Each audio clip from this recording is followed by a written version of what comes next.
2016 3 friends சேர்ந்து ஆன்லைன்ல coffee powder விற்கலான்னு நினைச்சு ஆரம்பிச்ச பிராண்டோட வேல்யூ என்னன்னு தெரியுமா? 100 கோடி ரூபாய். ஆன்லைன்ல காஃபி பவுடர்லாமா வாங்குறீங்கன்னு நினைச்சீங்கன்னா இவங்க ரீச் ஆனதுக்கு காரணமே இ-காமர்ஸ் தான். இவங்க கம்பெனி பேரு ஸ்லீப்பி அவுல் காஃபி.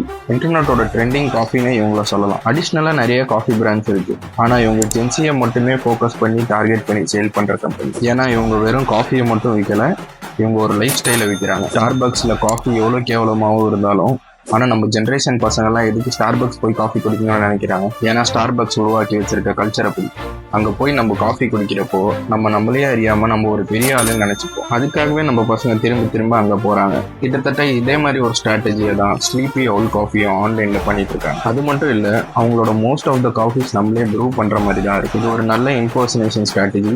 ஏன்னா எந்த ஒரு விஷயத்தையும் நம்மளே பண்ணும்போது நம்ம அது ரொம்ப ஆர்வத்தோட இது உங்கள் ஃப்ரெண்டு கமிச்சு 2030 வாடா மச்சான் நம்மளும் ஒரு 100 கோடி ரூபாய் சாம்ராஜ்யத்தை உருவாக்கலாம்னு சொல்லி உங்க ஃப்ரெண்டை டேக் பண்ணுங்க. இதே மாதிரி நிறைய பிசினஸ் ரிலேட்டட் வீடியோஸ் பார்க்கணும்னா மறக்காம ஃபாலோ பண்ணிடுங்க.